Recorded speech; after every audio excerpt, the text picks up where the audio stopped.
You know that feeling, that little knot of dread or just plain confusion when the financial news comes on? Oh, definitely. It's a blizzard of acronyms: NYSE, NASDAQ, S&P, ETF, IRA. It feels like they're speaking a different language, and suddenly the whole world of investing feels locked behind this really intimidating door. Yeah. You know you should understand it, maybe even be doing it, but where do you even begin to cut through all that noise? That feeling is universal, and frankly, it's no accident. The financial world can feel designed to be complex, to make you think you need, I don't know, a special degree or secret handshake to participate. Right, like it's an exclusive club. But the power lies in understanding the core concepts and translating that jargon into plain English. That's where the confidence comes from. And that's exactly our mission today. This deep dive is your personal guide to bypassing that overwhelm. We're going to take a fantastic practical source, the Money School, and specifically zero in on a crucial section, chapter titled Stocks 201 Blocking and Tackling, covering pages 39 through 59. Yeah, it's a great section. We're not just summarizing here. We're extracting the absolute most important nuggets, the actionable insights, the things you really need to know to feel confident navigating this space. Okay. We'll decode concepts like how the big picture economy and your personal financial life intersect and how that applies to the stock market. Think of this as your shortcut to being well-informed. We're looking for those aha moments that clarify things you thought were complicated, making it approachable, maybe even a little bit fun, so you can walk away feeling empowered instead of intimidated. Let's really dig into this. Okay, let's unpack this foundation first. When we talk about the economy, you'll often hear terms like macroeconomics and microeconomics. Traditionally, macro is the really big stuff. National economies, global trade, interest rates set by central banks, these that affect millions or billions of people. Huge forces. Exactly. And micro is this small stuff. Individual businesses, households, how supply and demand work in a single market, that kind of thing. Right. And the source gives us a brilliant practical translation of this for personal finance. It says, think of the macro stuff for us, for you listening, as the big external forces you can't control. It's the stock market itself, how the economy is doing overall, all those confusing acronyms you see on TV or read about online. Yeah, it's the world happening outside your immediate control. Okay. And your micro stuff is everything you do have control over in your own financial life. It's your income, your spending habits, how much you save, how much debt you take on, which bank you use. And critically for this deep dive, which investment accounts you open and how you choose to use them.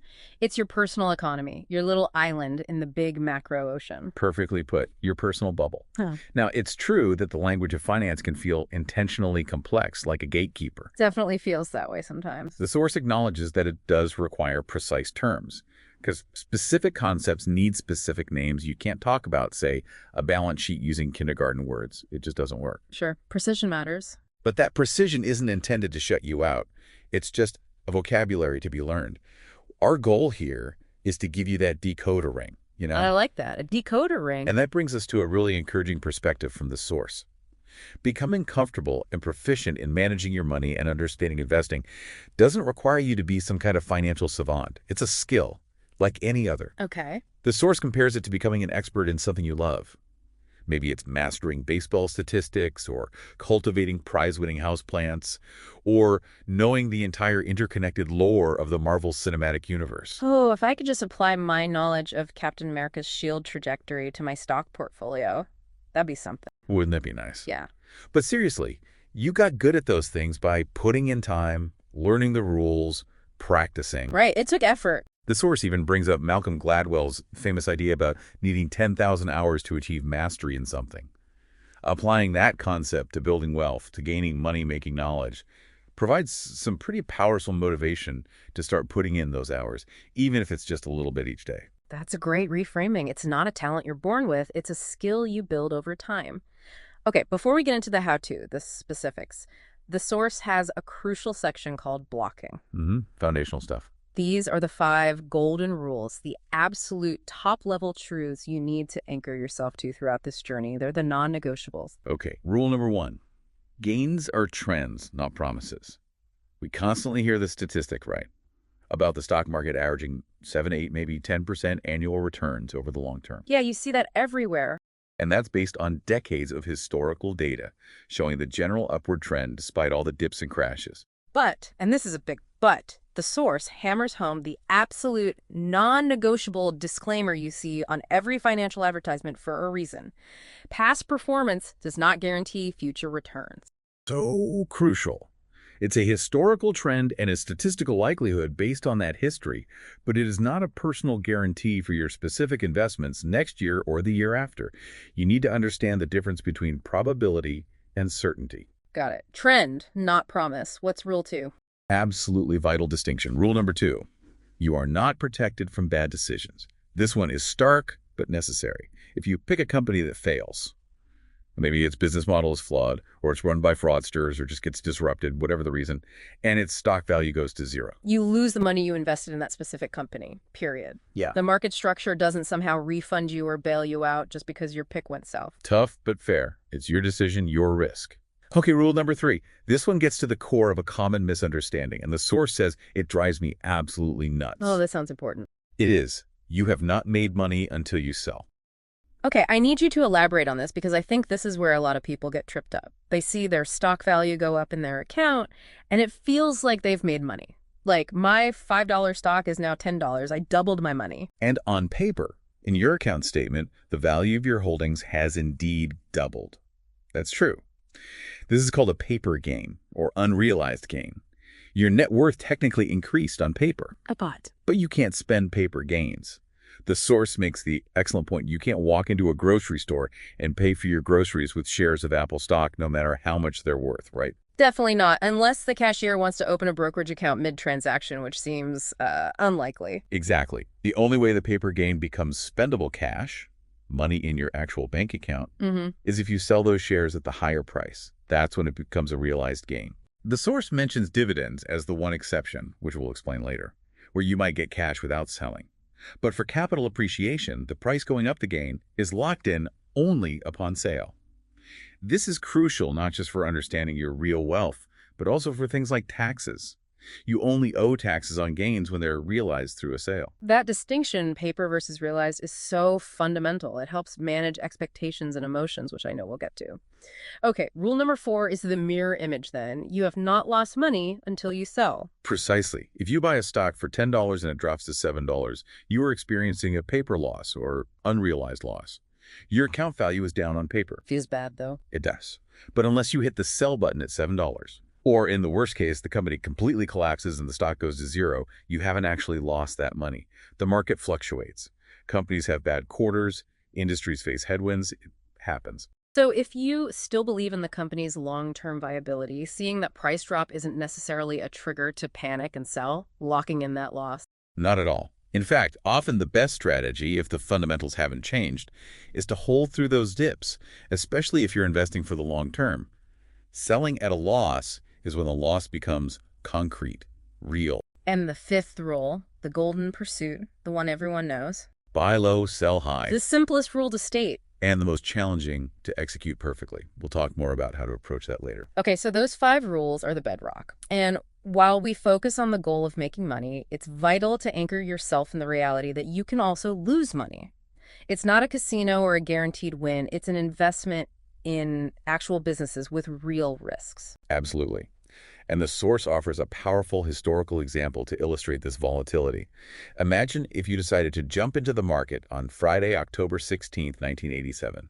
You put your money in, feeling optimistic about the weekend ahead. Okay, I'm imagining it. Feeling pretty good. And then on Monday, October 19, 1987, forever known as Black Monday, the market experienced one of its most dramatic single-day crashes in history. A massive drop. Yeah, those investors who had just put their money in faced a really bad day, as the source puts it very mildly. It's a vivid reminder that sharp, unexpected drops can happen. Definitely illustrates market volatility. Absolutely. It highlights that even in relatively stable times, shocks can occur. However, and this is crucial reassurance, the source puts this volatility into perspective for the long-term investor. Despite Black Mondays, flash crashes, recessions, depressions, market corrections, all the scary events, Yes. the stock market has never, in its entire history, not recovered. Never not recovered. That's a powerful double negative. It is. The long-term trend, despite all the frightening dips, has always been upwards. That long-term perspective is so important. Because for some reason, the market didn't recover in the future. The source grimly but realistically points out we'd probably have much, much bigger problems to worry about than our investment portfolio, like society collapsing level problems. Fair point. So the focus is on riding out the storms because the historical trend is recovery and growth. Exactly. And speaking of long-term growth, let's talk about perhaps the most powerful force in investing, compounding. Ah, the magic of compounding. This is where the FYI, the first $100K is the hardest section comes in from the source, right? Precisely. It uses a specific example to show how compounding accelerates over time, and it's pretty eye-opening. Lay it on us. What's the scenario? The scenario is straightforward. Assume a consistent 8% annual rate of return on your investments, which is a common long-term average estimate, though never guaranteed year to year. Right, rule #1. Rule #1 always applies. And assume you're investing $1,000 every single month, consistently. Okay, $1,000 a month, that's $12,000 a year you're putting in, plus hopefully 8% growth on whatever is in there. How long does it take to hit those milestones? To reach that first $100,000 mark, based on these assumptions, it takes approximately 77 months. 77 months, that's about 6.4 years. Feels like a long time. It does. And as the source notes, that initial period can feel like a real slog. You're putting in significant money consistently, $1,000 a month, but the growth portion of that $100K feels slow relative to your contributions. Yeah, doing the math, you've put in $77,000 of your own money in that time. Only about $23,000 came from investment growth. The early heavy lifting is definitely on you. Exactly. It takes grit. But then, look at the next chunk of growth. To go from $200,000 to $300,000, another $100K gain, it takes only an additional 38 months. 38 months, that's just about 3.2 years. Wow, that's half the time it took to get the first $100. See, dramatic acceleration. Now your initial capital and the previous earnings are all working for you. You've doubled the amount you're compounding on, and the growth is now contributing a much larger piece of the pie each year. The snowball is getting bigger and rolling faster. Precisely. And it only gets faster from there. To go from $900,000 to your first $1 million, that final $100K needed, takes a mere 14 months. 14 months, just 1.2 years to make the last $100K. That's incredible. It really is. So the insight here is crystal clear. Compounding isn't linear, it's exponential. The first $100K feels like you're doing all the work because, well, you are. But once your nest egg starts building, especially past that $100K mark, the growth from your investments starts contributing a bigger and bigger chunk. It really does start picking up quickly, as the source says. It's such a powerful argument for starting early, even with small amounts, and staying consistent, even when it feels slow at the beginning. Absolutely. Time is your greatest ally when it comes to compounding. The earlier you start, the more time that exponential growth has to work its magic. Okay, we've got the foundational rules, the 5 commandments, and the powerful motivation of compounding. Let's get practical. How do you actually do this? Setting yourself up for investing. Where do you start? Well, the source makes a point that might surprise some people. Purchasing shares is actually the easy part these days. Really? It seems like the main event. The mechanics of it, yeah. It's usually just clicking a button on an app, maybe even simpler than ordering delivery food online. The real challenge, the harder part, is deciding where to click, which specific investment to make. That's a great way to put it. It shifts the focus from the mechanical barrier, which is low now, to the knowledge and decision barrier. And that decision starts with a fundamental question, right? Do you want to be hands-on or hands-off? Exactly. If you plan to research companies yourself, pick individual stocks or funds, and actively check your account value, and maybe even trade somewhat frequently, you're leaning towards being hands-on. You want control. Okay. And the alternative? If you'd rather set up an account, answer some questions about your goals and risk tolerance, and then let someone or something else manage the actual investment decisions for you, that's a hands-off approach. You prefer to delegate. Your answer here really guides where you should open your account. So how does the source break down the options based on that? It lays out a few categories. For the cheap alone category, where you're hands-on and want low costs, you have platforms like Robinhood, Interactive Brokers, Wable, or Acorns. These are often app-first, very user-friendly for basic trading. But there's a catch. The caveat here, as the source notes, is that they might put valuable research or more advanced analytical tools behind a paywall. You get the basic trading, cheap or free, but deeper insights might cost extra. Okay, but they sometimes have specific advantages. Yeah, they do. The source highlights that First Trade offers extensive customer support in Cantonese and Mandarin, which is a fantastic feature for specific users needing language support. Public is mentioned for offering rebates on options trading. These smaller players often try to find a niche to compete. Makes sense. What about if you want a bit more support but still want to be mostly hands-on? That's the more support hybrid category. This includes the big legacy brokers like Fidelity, Charles Schwab, Vanguard, and E-Trade. They all now offer free online trades for stocks and ETFs. Plus, they usually have robust research platforms, educational materials, and often optional access to professional guidance if you want it later, sometimes for a fee. So kind of the best of both worlds. Low costs for self-directed, but help is available. Pretty much. And newer players like Ally Invest and SoFi Invest offer similar features, often integrated with their banking services. So you have lots of choice in this hybrid space. And then there's the completely hands-off approach, the set it and forget it crowd. Right. Where the source says you let AI takes the wheel. This is the realm of robo-advisors. The source links this to a term they use, machine learning. Machine learning. Tell me more. The source defines machine learning as automated investment systems, which are increasingly AI-driven now that handle 100% of the stock picking and portfolio management for you. You fill out a questionnaire about your goals, timeline, risk tolerance. And the algorithm does the rest. Basically, yes. They build and manage a diversified portfolio for you, usually using low-cost index funds and employing sophisticated tax optimization strategies like tax loss harvesting. And they do this for very low fees compared to traditional human managers, often a small percentage of your assets per year. What are some examples of these robo-advisors? Well, many of the big brokers, like Fidelity, offer their own robo-advisor services now. And then there are dedicated platforms like Wealthfront and Betterment that specialize in this. So lots of options depending on how involved you want to be. When you're trying to pick the right brokerage for you from all these options, what's the deciding factor? Honestly, the source wisely points out that at their core, many are pretty similar these days in terms of basic costs and features for online trading. The key is finding one you're comfortable with the interface of and one you'll actually use consistently. That makes sense. It's like picking a gym. The best one is the one you'll actually go to, not the one with the fanciest machines you never touch. So what specific features should you compare? The source lists the essential checks. Account minimum, this should generally be 0 for most basic online accounts now, which is great. Commissions on trades, again, should be 0 for standard online stock and ETF trades. Check if they charge fees for other things, like account transfers or paper statements. Okay, minimums and commissions are key. What else? Look for any promotions they might offer for opening an account. Sometimes you can get $50 or $100 in cash or free trades just for signing up and funding the account. And critically, spend some time checking out their web and mobile interface before you commit. Watch demo videos, look at screenshots. Does it feel intuitive? Does it have the charts and tools you think you might want down the line?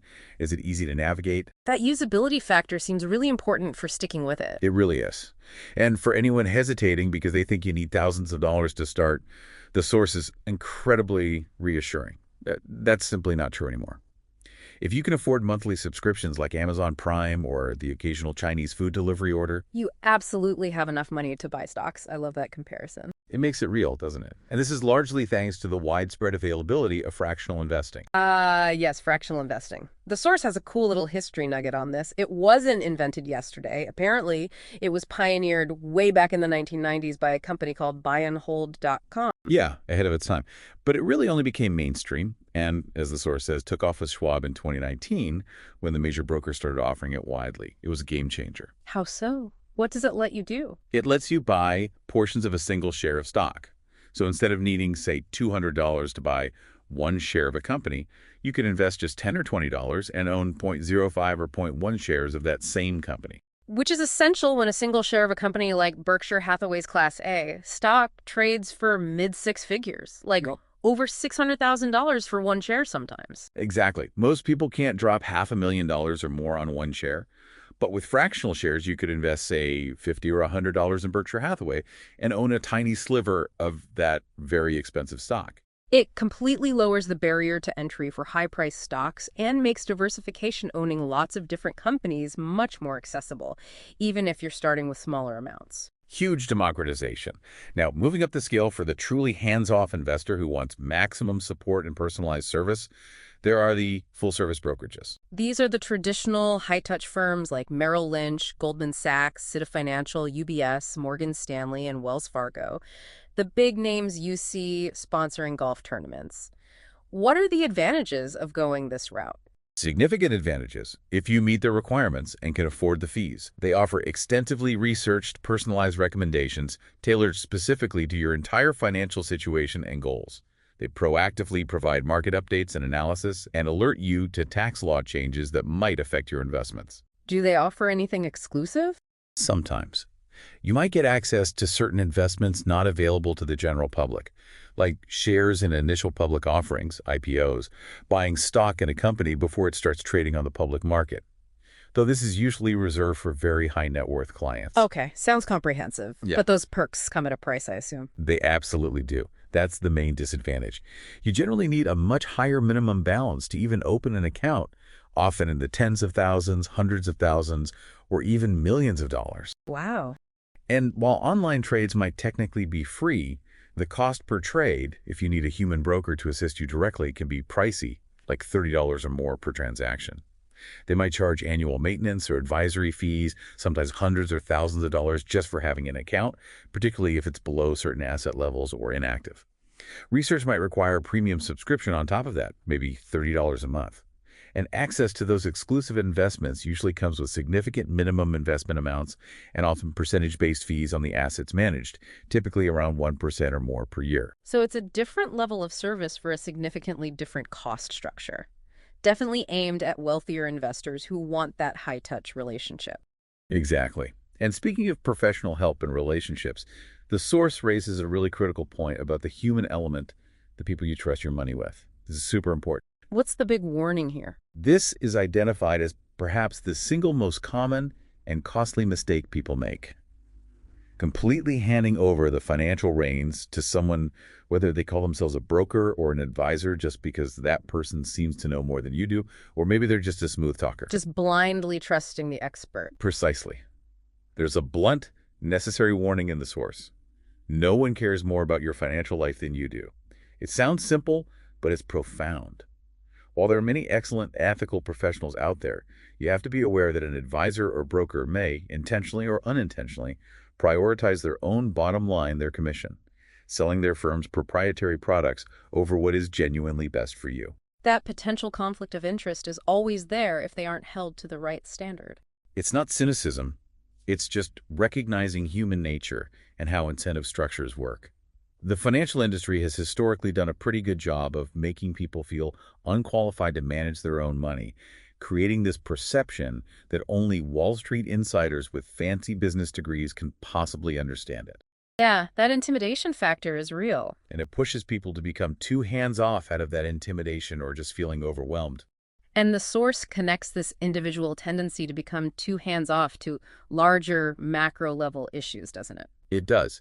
They argue that this unchecked power, this lack of public engagement and critical oversight on a grand scale, contributes to the conditions that allow major financial crises to happen.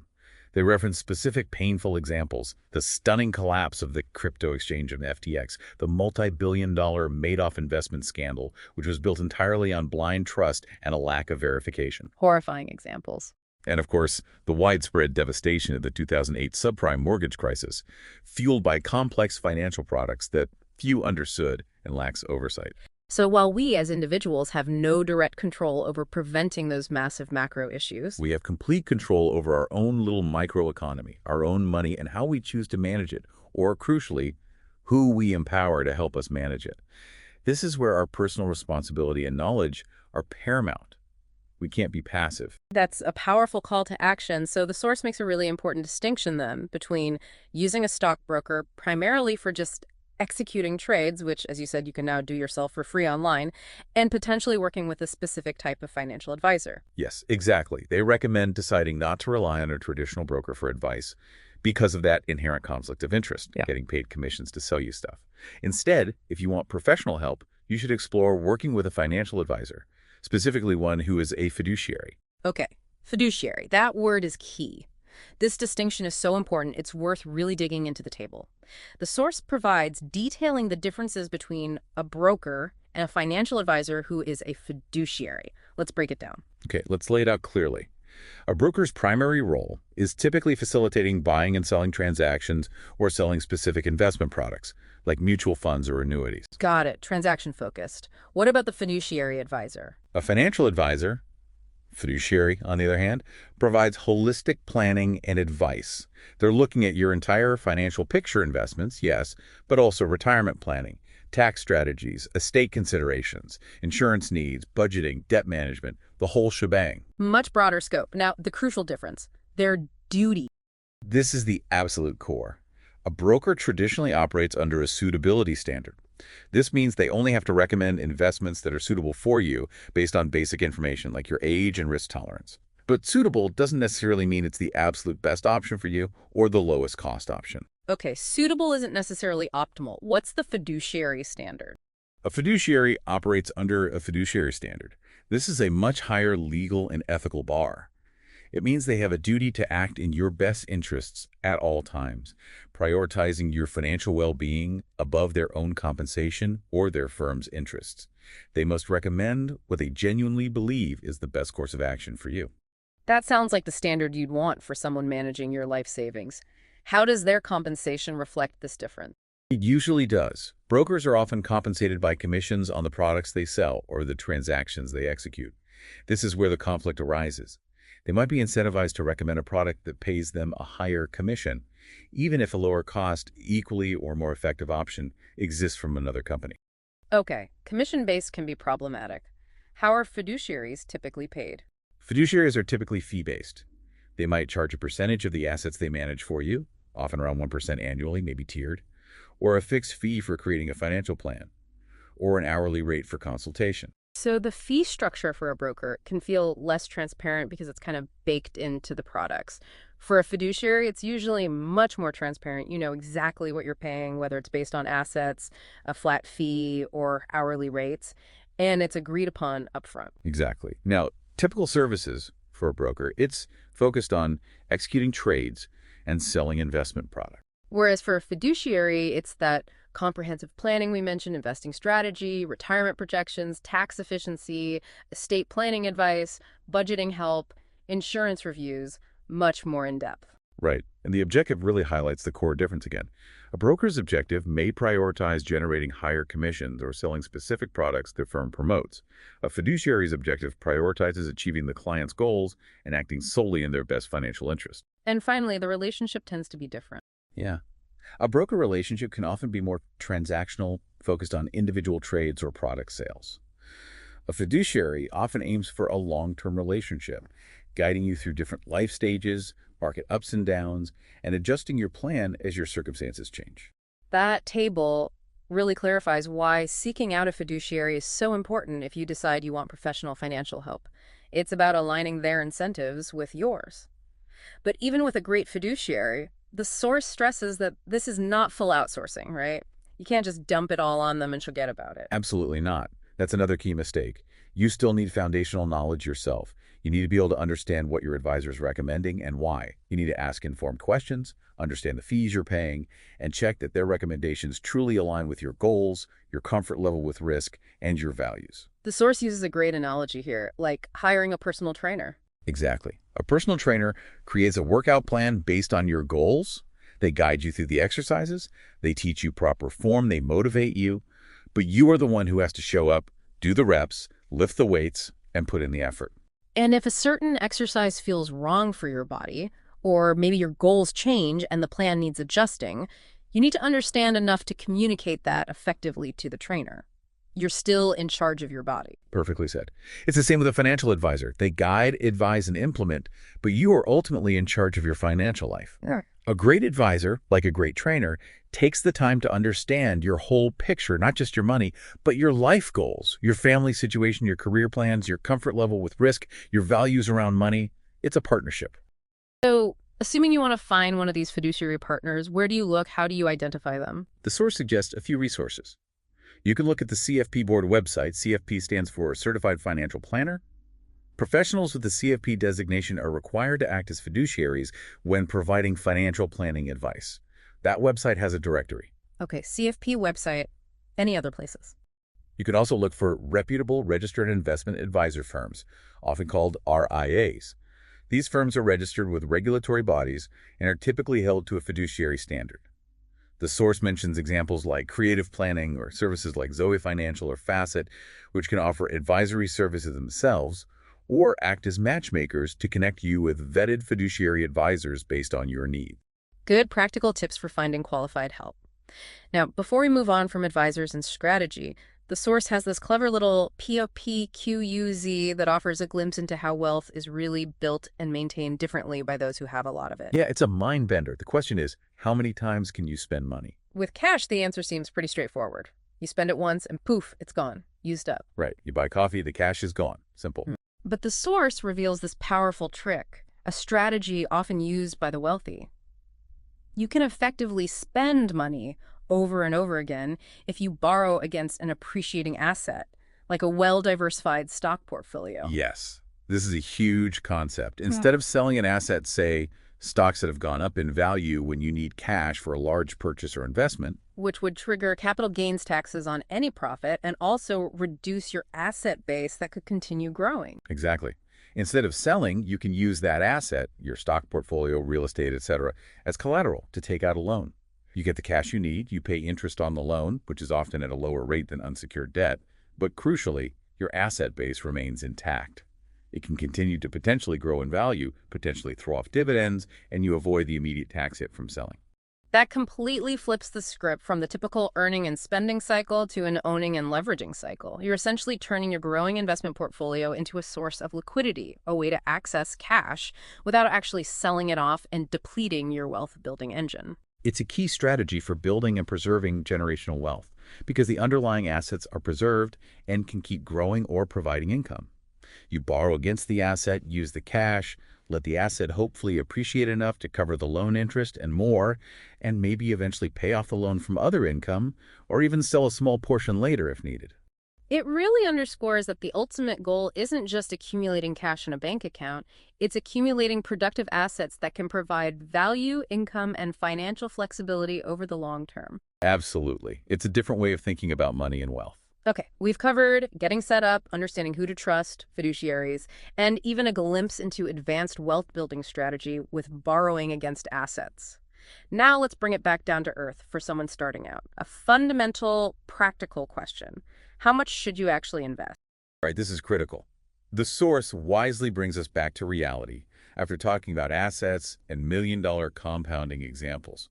While the excitement might be building, you absolutely should not invest money you need for essential living expenses or important near-term goals. Just like the rule of thumb for spending, don't invest beyond your means, just like you shouldn't live beyond your means. Risking money you need is a recipe for disaster. Exactly. The absolute prerequisite is having a solid, comfortable spending plan in place first. You need to know where your money is going. The source references its previous work, the 3 E's framework, as a helpful way to structure your finances to figure this out. Let's recap those S's quickly. Essentials, extras, and endgame. Essentials are non-negotiable monthly expenses, rent or mortgage, utilities, groceries, transportation, insurance premiums, minimum debt payments, the stuff you have to pay. The source recommends aiming for these to be no more than 70% of your monthly take-home pay, ideally less. Okay, keep essentials under control, then extras. Extras are your discretionary spending, the fun stuff, eating out, entertainment, hobbies, shopping, travel, subscriptions you don't strictly need, your lifestyle choices. And the third E, endgame. Endgame is your savings and investing for future goals. This is money you're putting away for things like retirement decades from now, a down payment on a house in several years, starting a business, paying for kids' education, or just building a financial cushion to support your family long term. Ideally, this endgame money is funneled into investment accounts where it can grow. So the percentage of your income you allocate to endgame, and thus potentially to investing in the stock market, is highly personal. Highly personal. It depends entirely on your individual circumstances, your income level, your fixed expenses, your debt load, and importantly, the timeline and size of your future goals. Right. If you need a significant amount of money in just 2 years for a down payment on a home, you probably wouldn't put the bulk of those savings into aggressive long-term stock investments that might drop 20% right when you need the cash. You need to consider liquidity, how easily and quickly you can access the money without penalty or significant loss. Shorter-term goals need safer homes. Absolutely. The more the merrier. is a good general principle for long-term investing in your endgame category, but only after you've taken care of two absolutely critical hell yes conditions, the source highlights. Hmm. You need to be able to confidently say hell yes to these two questions before investing a big chunk of money, especially in the stock market. Okay, what's condition number one? Condition number one, is your emergency fund in check? This is non-negotiable financial security 101. You need liquid cash set aside in a safe, easily accessible place like a high-yield savings account, not the stock market for unexpected challenges. Think job loss, medical emergency, major car, or home repair. The pandemic was a stark reminder for millions of people why this fund is absolutely vital, wasn't it? Absolutely. The recommendation varies based on your job stability, income sources, and dependents. But a common guideline is to have enough cash reserves to cover 6 to 9 months of your absolute bare bones essential living expenses. Not your full budget, just the must-pays. So that emergency fund provides a crucial safety net. It prevents you from being forced to panic sell your long-term investments at potentially the worst possible time if life throws you a major curveball. Exactly. It protects your investment plan. Now, condition number two, and this one is huge, often debated, but the math is usually clear. Have you paid off high interest-bearing debt? Ah, the debt question, especially things like credit cards. Precisely. This is absolutely fundamental and often overlooked in the understandable rush and excitement to start investing and see those compounding returns.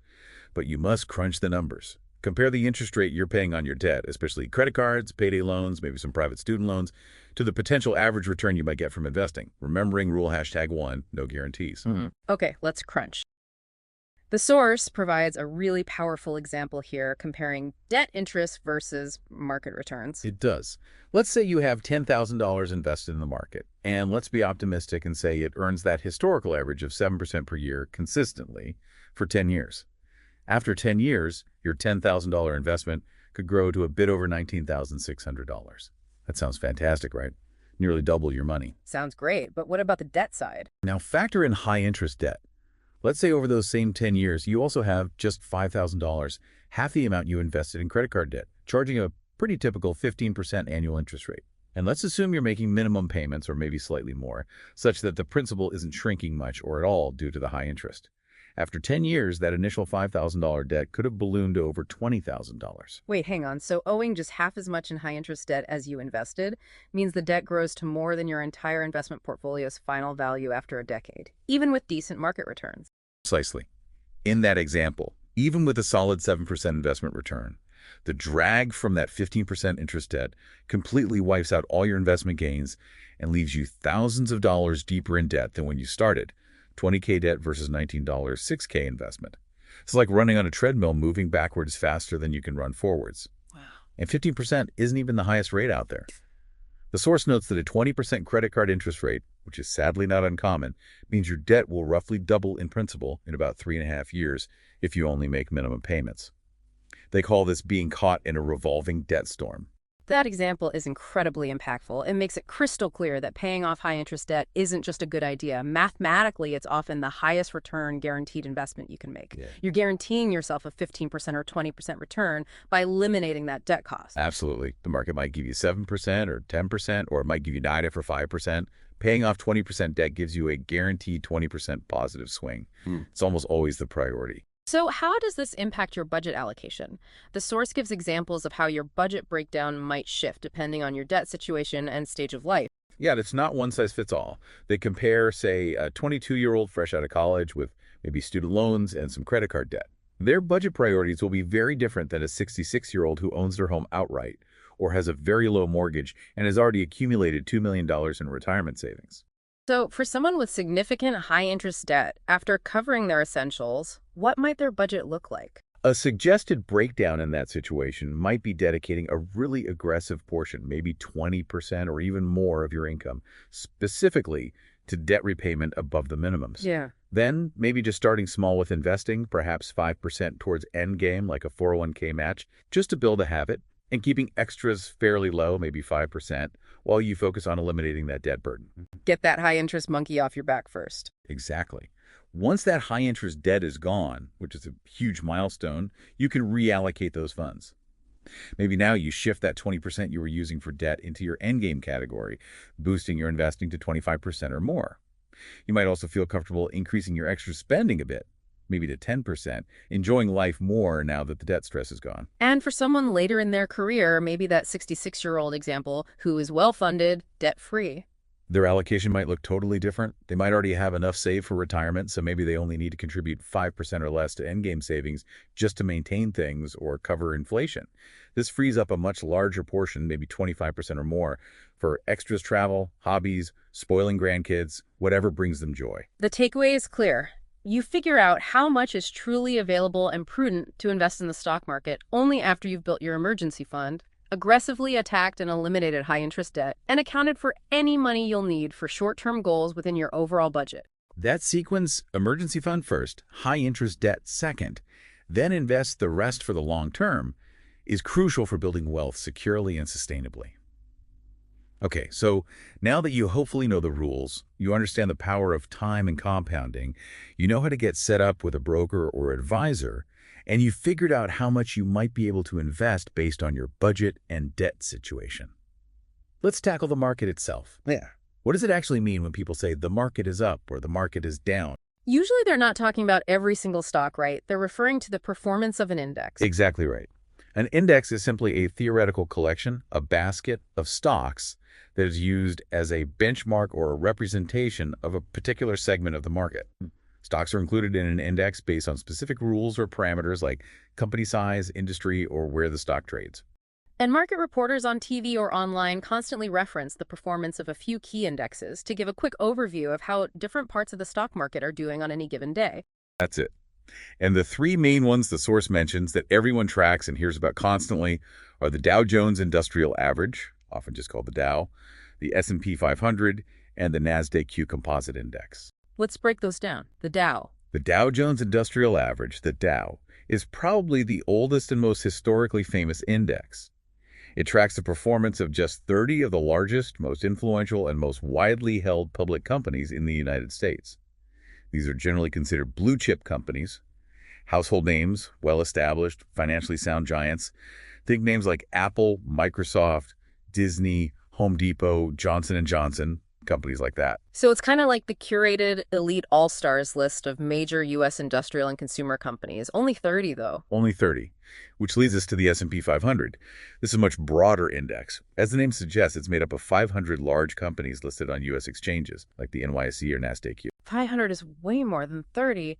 How big do companies have to be to get in? The source notes that as of the start of 2024, companies generally needed a market value. That's the total value of all their shares of over $15.8 billion to even be considered for inclusion.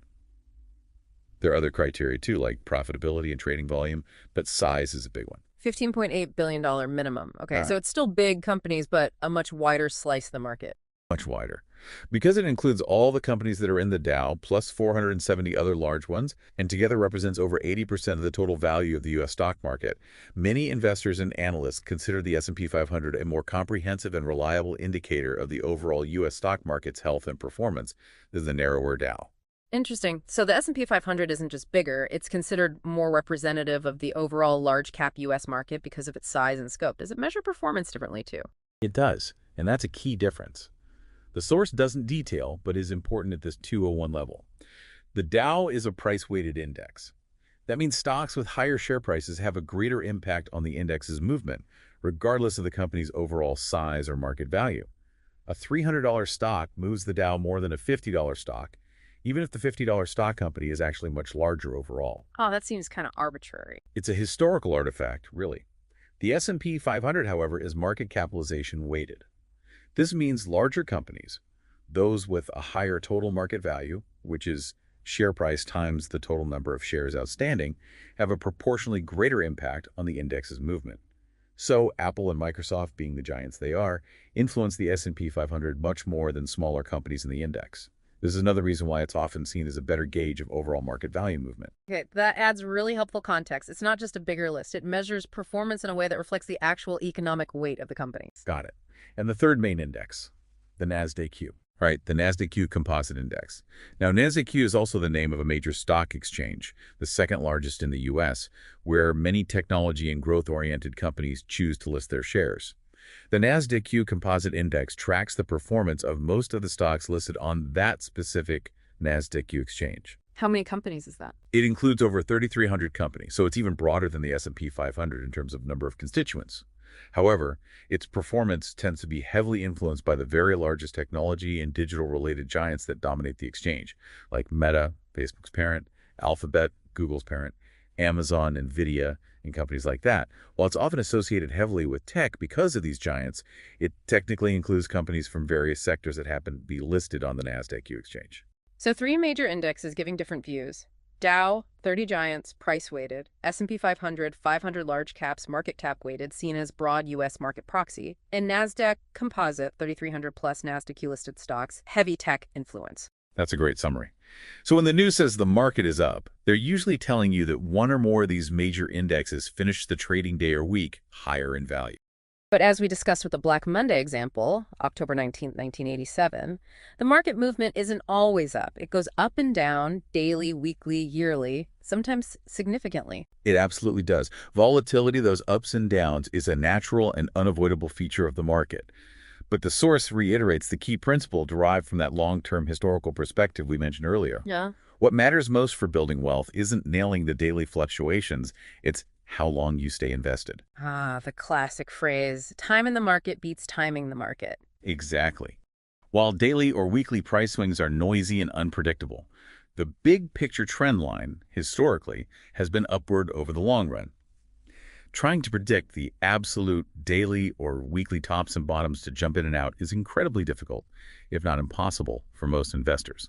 Studies show that trying to time the market usually results in missing the best growth days, which significantly hurts long-term returns.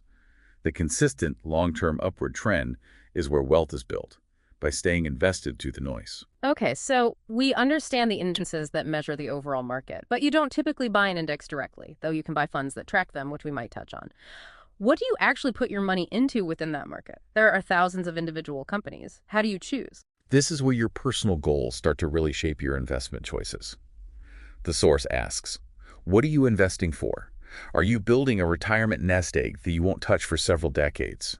Are you funding a specific project in 10 years? Saving for a down payment on a home in 5 years? Trying to generate an income stream right now? Your timeline and specific objectives heavily influence your strategy. Makes sense. Long-term money can afford more risk than short-term money. Precisely. And the source introduces two fundamental approaches or styles of picking stocks or funds based on the underlying company's strategy and investor expectations, focusing on value stocks versus growth stocks. Okay, value versus growth. Let's start with growth stocks. What defines them? Growth stocks are typically shares in companies that investors buy because they believe these companies have significant potential to grow their earnings, revenue, and market share much faster than the overall market or their industry peers in the future. They might not be making huge profits right now, maybe even losing money as they invest heavily in expansion, but the excitement is all about their future potential. Think tech startups, biotech companies, that sort of thing. Often, yes. They might be smaller, newer companies or sometimes established companies that are successfully innovating or entering new, fast-expanding markets. Because this future growth is uncertain, it's a projection, a hope these stocks are generally considered higher risk. But the flip side is the potential for higher reward if that growth actually materializes. Exactly. They are more prone to dramatic ups and downs in price as investor sentiment ebbs and flows, and as the company hits or misses its growth targets. Think big potential swings, both up and down. The source uses Tesla as a prime example of a growth stock success story. Right. When Tesla IPO'd back in 2010, it was a much smaller, less proven company burning through cash, facing huge manufacturing challenges and competing against automotive giants. Early investors were betting heavily on its future potential to revolutionize the auto industry. And that bet paid off spectacularly for those who bought early and held on through all the volatility. Absolutely. The source highlights that a hypothetical $10,000 investment in Tesla back around its IPO in 2010 would be worth a staggering amount today, somewhere in the neighborhood of $2 million, depending on the exact dates and accounting for stock splits.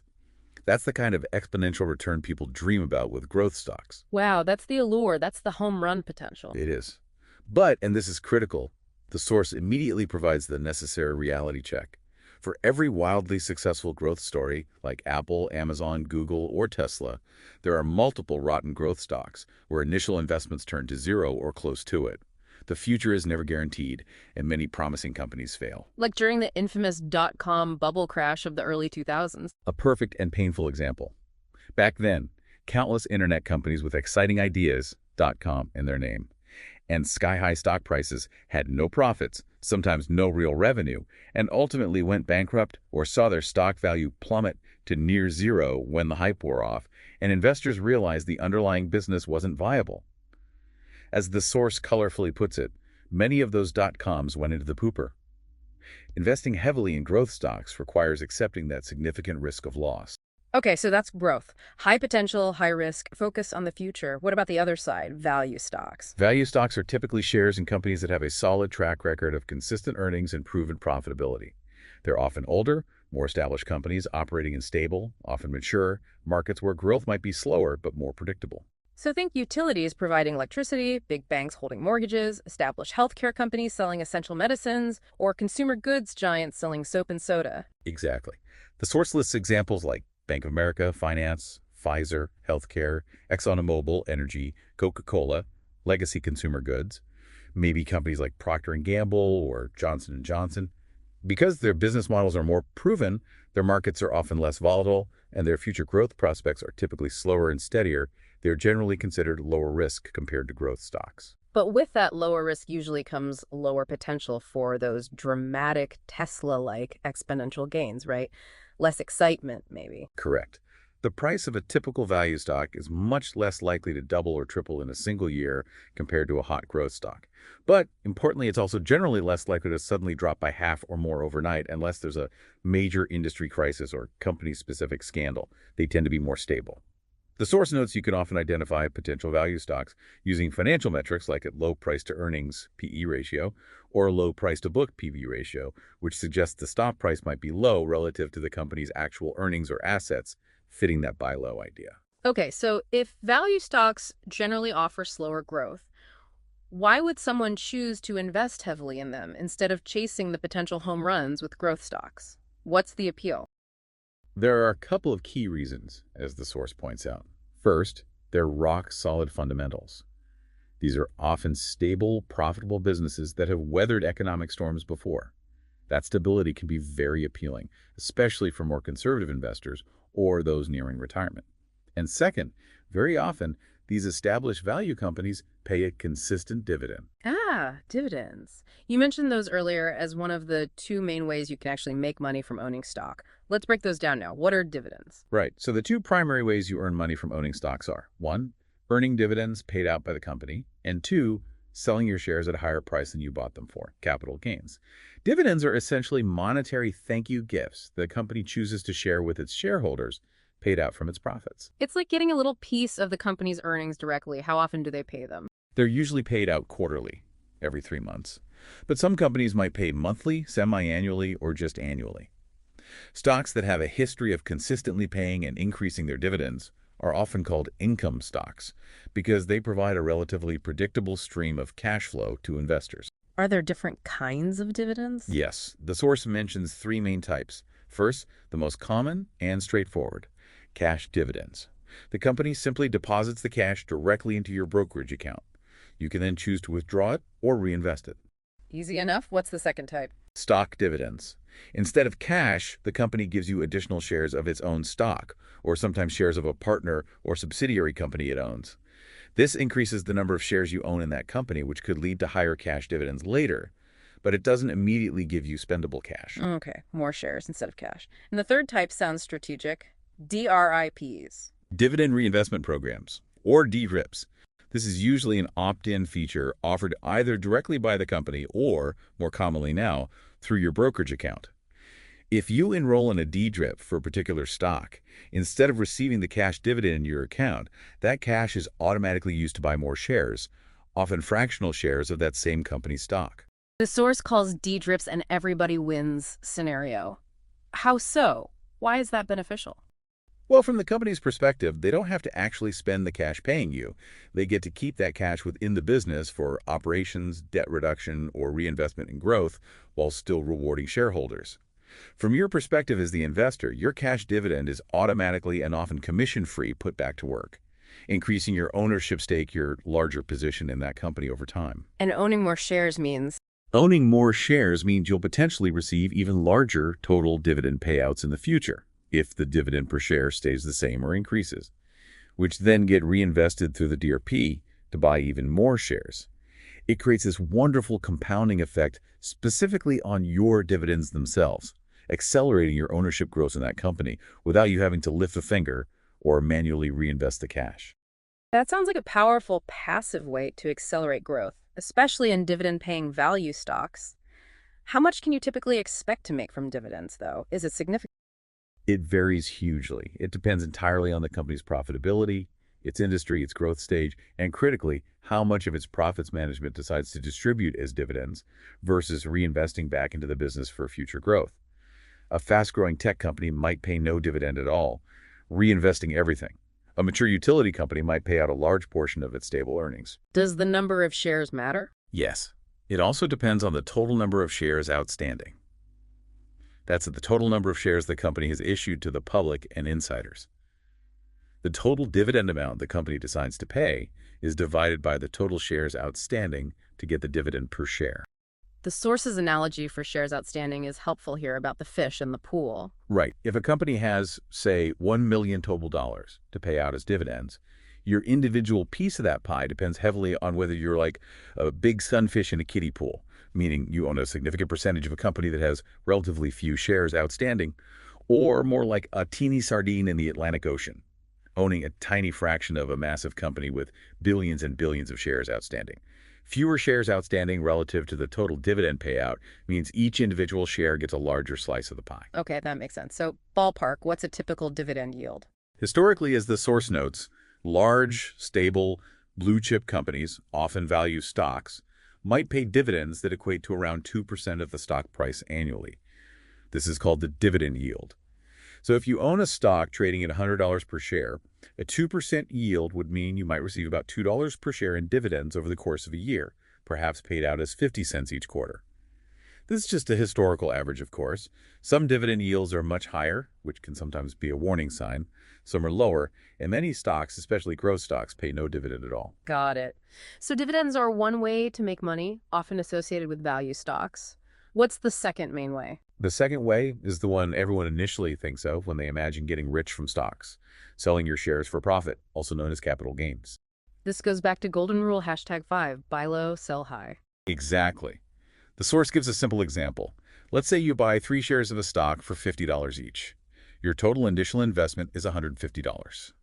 You hold on to it for 5 years, and maybe through a combination of favorable market trends and strong company performance, that stock price has risen to $100 per share. Okay, so your initial $150 investment is now worth $300 on paper. 3 shares x $100 share. Exactly. You have a $150 paper gain. At this point, you have choices. Option 1, you could decide to sell all 3 shares. You'd receive $300 in cash, minus any potential trading commissions, though those are rare now online, and potential taxes on the gain. You've doubled your initial cash investment. Nice. What's option 2? Option 2, maybe you only need some cash right now, or maybe you think the stock price could go even higher, so you want to stay invested. You could decide to sell just 1 share. You get $100 cash deposited in your brokerage account, and you'd still own the other 2 shares, hoping their price continues to rise in the future. So you can take some profits off the table without completely exiting the investment. Precisely. And this brings us right back to the crucial importance of rules #3 and #4, the paper versus realized distinction. Until you make that decision to actually hit the sell button, whether your investment is showing a gain or a loss in your account. It's just paper losses or paper gains. They aren't real spendable money or real deductible losses for tax purposes until the transaction is complete. The gain or loss is only realized upon sale. Exactly. The source reinforces this beautifully with the analogy of your house value. You might check Zillow or Redfin and see the estimated market value of your house fluctuating constantly based on recent sales in your neighborhood and overall market conditions. It might go up $20,000 one month and down $10,000 the next paper. Yeah, those estimates bounce around. But the actual value of your house, the money you'd get, isn't real until you actually list it, find a buyer, agree on a price, and close the sale. Until then, it's just an estimate, just paper value. So The source emphasizes that the most important days for any given investment aren't all the countless days the market is open in between when the price is just fluctuating noise. The truly critical days are the day you buy and the day you eventually sell. Everything else is mostly just noise. That perspective is absolutely vital for maintaining emotional control and sticking to a long-term plan, rather than reacting impulsively to every daily headline or price wiggle. Okay, speaking of that buy low, sell high goal, Mhm. we acknowledged earlier that while it's the fundamental objective, timing the market perfectly and knowing the absolute lowest point to buy and the absolute highest point to sell is not easy. In fact, for most people, it's pretty much impossible to do consistently. Impossible is the right word for mere mortals. And trying to do it, constantly guessing, is now the bottom, is now the top, leads directly to what the source calls analysis paralysis. Describe that feeling. It's that state of being frozen by indecision. You see the price of a stock you want going up and you think, oh no, should I buy now before it gets even higher? But what if it pulls back tomorrow? Then you see it going down and you think, is this the dip I should buy? Or is it going to keep falling? Should I sell what I have before it drops more? You can drive yourself absolutely crazy, second-guessing every potential move, trying to predict the unpredictable future. Because you don't have a crystal ball, nobody does. So how do successful, rational investors navigate this unavoidable uncertainty and the emotional turmoil it can create? The source offers two powerful strategies, two practical insights or tricks to help you maximize your chances of success without needing to time the market perfectly or lose your mind in the process. Yes, two fantastic tools for your toolkit. The first is a strategy called dollar cost averaging, often abbreviated as DCA. This strategy is a direct response to the fact that we simply don't know and can't know the market's future highs and lows. So it's essentially a way of hedging against that unknown timing risk. How does it work? Instead of investing a large lump sum of money all at once, let's say you've saved up $12,000 and you want to invest it in an S&P 500 index fund with DCA. You invest smaller, predetermined chunks of that money at regular intervals over a set period of time. So using that $12,000 example. Instead of putting the full $12,000 into the fund today, at whatever today's price happens to be, you could decide to invest $1,000 every month for the next 12 months, or maybe $500 every 2 weeks for a year. The key is consistency and sticking to the schedule regardless of market conditions. How does that help if you don't know whether the market will go up or down next month? By spreading out your purchases over time, you're inevitably buying shares at different price points.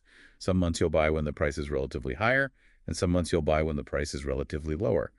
Over the full period, say the year, this averages out your cost per share. So you avoid the risk of dumping all your money in at the very peak price just before a potential downturn. Exactly. You accept that you probably won't buy all your shares at the absolute lowest bottom price either, but you significantly reduce the risk of buying everything at the absolute worst time, the top.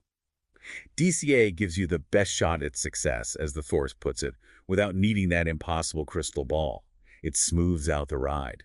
Successful investors know they don't have total control over timing, so they use DCA to manage that risk. It sounds like a disciplined, almost unemotional approach that takes the stressful guesswork out of trying to time your entry point. It is. And the great thing is, it's incredibly easy to automate these days. Most brokerage platforms and robo-advisors allow you to set up automatic transfers from your bank account or high-yield savings account into your investment account on a regular schedule, like every payday. And then, And then you can usually set up automatic purchases of your chosen investments, like a specific index fund or ETF, at those regular intervals, weekly, biweekly, or monthly. You can often automate dividend reinvestment, DRIPs, too. so you can truly set it and forget it to a large degree. That must be a huge benefit in removing the emotional factor, that constant temptation to tinker or time things based on fear or greed. It is. Trying to time the market manually, deciding each month is now a good time to buy, puts you right back in that spin cycle of doubt and anxiety the source warns about. Automating DCA removes that emotional decision-making from the process almost entirely. You just consistently invest your planned amount, regardless of what the market did yesterday or what the headlines are screaming today. It fosters discipline. Okay, so DCA is strategy #1. Hedge against timing risk by investing consistently over time. What's the second crucial strategy the source offers? Strategy #2 is diversify and chill. This strategy directly counters the hype you might see, especially on social media or from self-proclaimed gurus, about finding that one single hot stock that's guaranteed to go to the moon and make you rich overnight. Yeah, that hype is everywhere, but the source points out something funny about finance jargon here. Right. They note that when people in finance say a stock blew up, usually means the company failed and the stock went to zero, which is definitely not the kind of blowing up you want for your investments. Good clarification. So, long-term wealth building isn't about pinning all your hopes and money on one single stock, however promising it seems. Absolutely not. That is incredibly risky, essentially gambling. The core principle here is ancient wisdom, almost a cliche, but fundamentally important. Don't put all your eggs in one basket. And the source highlights that this seemingly simple, common sense idea is actually so fundamentally important in finance that an economist, Harry Markowitz, actually won a Nobel Prize in economics partly for mathematically proving and applying its logic to investment portfolio theory. It's true. It's a powerful testament to the critical importance of this concept. Diversification is your primary shield against catastrophic loss. While DCA spreads out the timing risk of your investments, diversification spreads out the what risk, the risk associated with any single company or even industry failing by investing across many different companies, industries, maybe even different geographic regions or asset types like bonds or real estate, though we're focused on stocks here. So how does diversification protect you in practice? The source gives a vivid example comparing putting all your money into one hyped stock versus diversifying using GameStop GME as context. Yeah, it's a great illustration. Scenario A. Let's say you have $100 to invest and you get caught up in the hype and put it all into one single hot stock like GameStop GME was doing its massive Reddit-fueled squeeze in early 2021. Okay, all in on GME. What happens?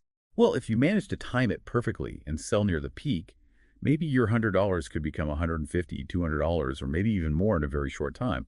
That's a potentially high return on investment, ROI, if you get incredibly lucky with your timing on both the buy and the sell. But as we saw with GME's price ultimately plummeting again after that brief, insane peak, your $100 could just as easily and maybe more likely over time go down dramatically, potentially even close to zero if the company's underlying fundamentals don't support the price. Total loss is a real risk.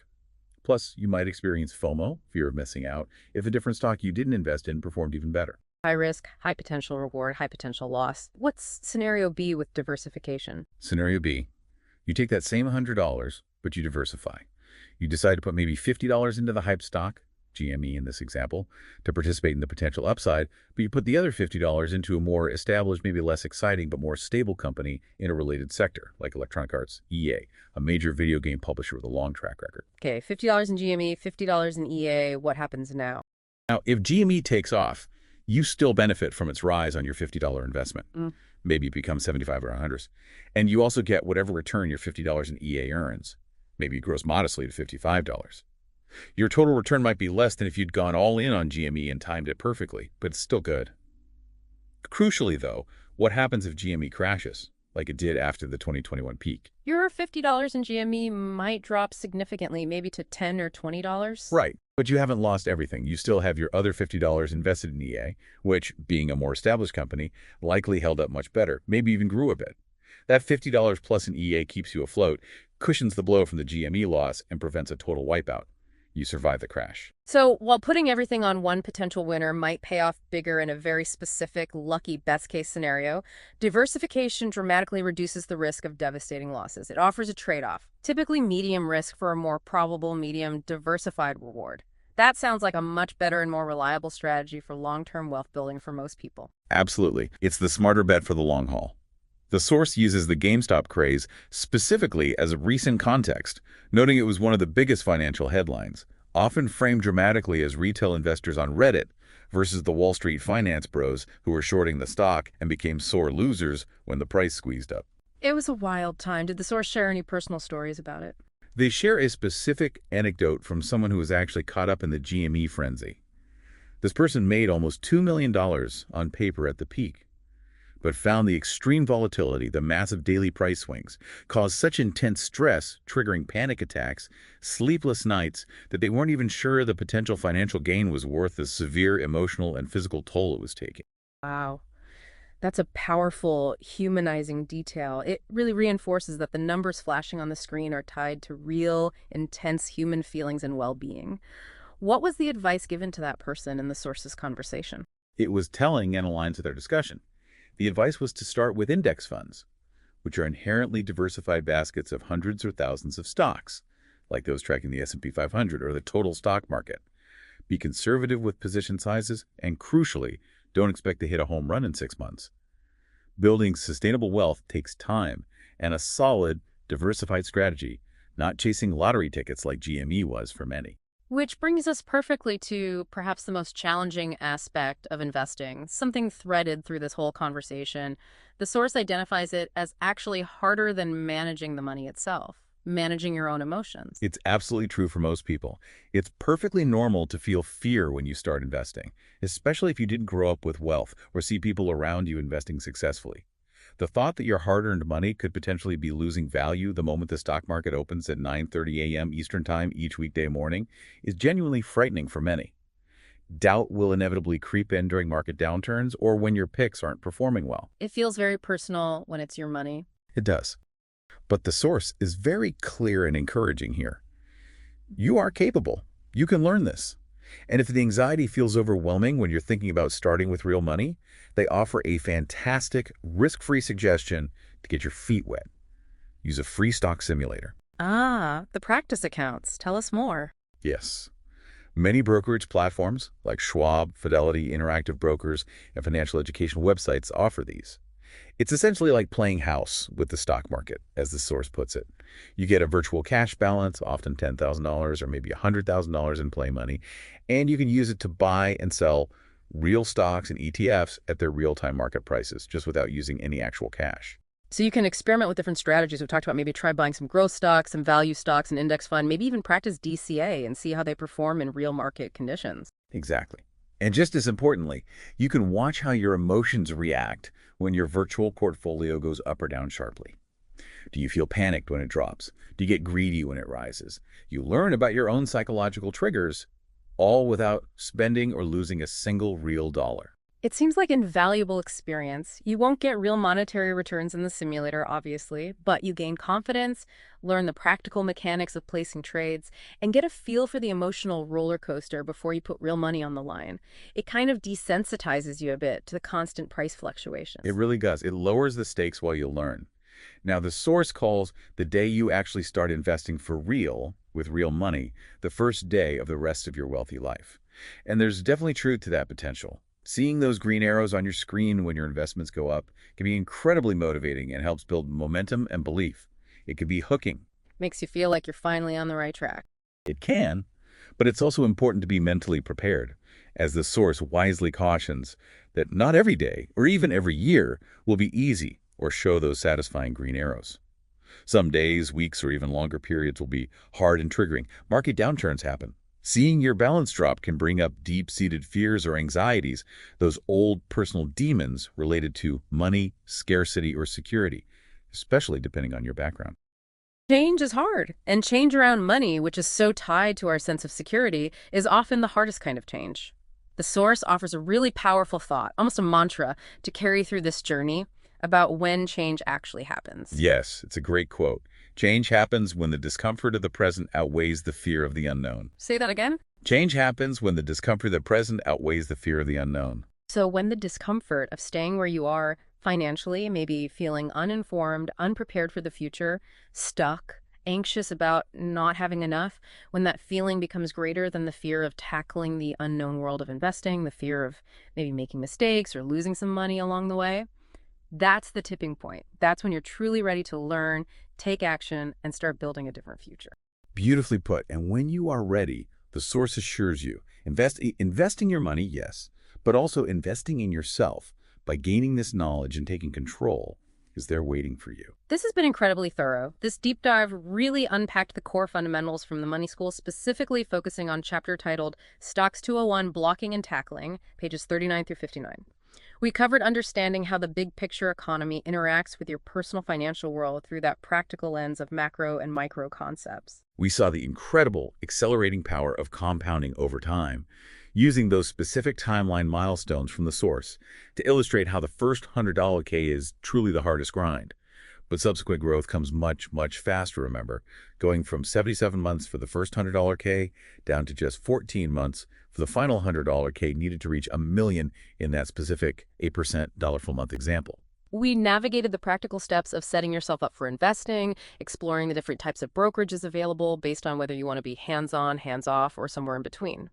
We noted key dates like fractional investing really taking off with Schwab in 2019 after being invented way back in the 1990s, and we highlighted the absolutely critical difference between a standard stockbroker operating on suitability and a financial advisor who acts as a fiduciary, legally bound to your best interests. We tackled the all-important question of how much you should actually invest, emphasizing that it starts with a solid spending plan, using frameworks like the 3 E's, and critically, only happens after you've built a robust emergency fund, enough cash for 6 to 9 months of essential expenses, and aggressively paid off any high-interest debt, recognizing that debt at rates like 20% can double in just 3.5 years, completely undermining your investment efforts. We learned how to make sense of market commentary by understanding what the major indexes like the Dow, the S&P 500, and the NASDAQ composite actually represent, noting details like the S&P 500's minimum size threshold of over $15.8 billion as of the start of 2024, and reinforcing the crucial principle that time in the market, riding through inevitable scary events like Black Monday on October 19th, 1987, beats trying to perfectly time the market based on daily noise. And we armed you with 2 powerful, practical strategies to navigate the inherent uncertainty of investing without needing a crystal ball. Dollar cost averaging, DCA, to manage timing risk by investing consistently over time, and diversification to manage company-specific risk by spreading your money across many investments, illustrating the perils of non-diversification with historical context like the dot-com bubble crash of the early 2000s and the more recent GameStop craze that peaked in 2021. We also clearly broke down the 2 fundamental ways investments make money for you, through dividends and through selling shares for capital gains. And finally, maybe most importantly, we acknowledged the most challenging part for many people managing your own emotions, the fear and greed, and offered practical steps like using those free stock simulators to build confidence and experience before investing real money that starts trading every weekday morning at 9:30 a.m. Eastern Time. All this knowledge is truly meant to empower your personal financial journey to help you take control. It really is. Yeah. And as the source concludes with a truly beautiful and hopeful thought, a perspective to carry forward as you engage with investing. The stock market is predicated on the hope that the future will be better than it is today. And I think that's a beautiful mindset to lean into. A powerful idea to ponder as you take these first informed steps.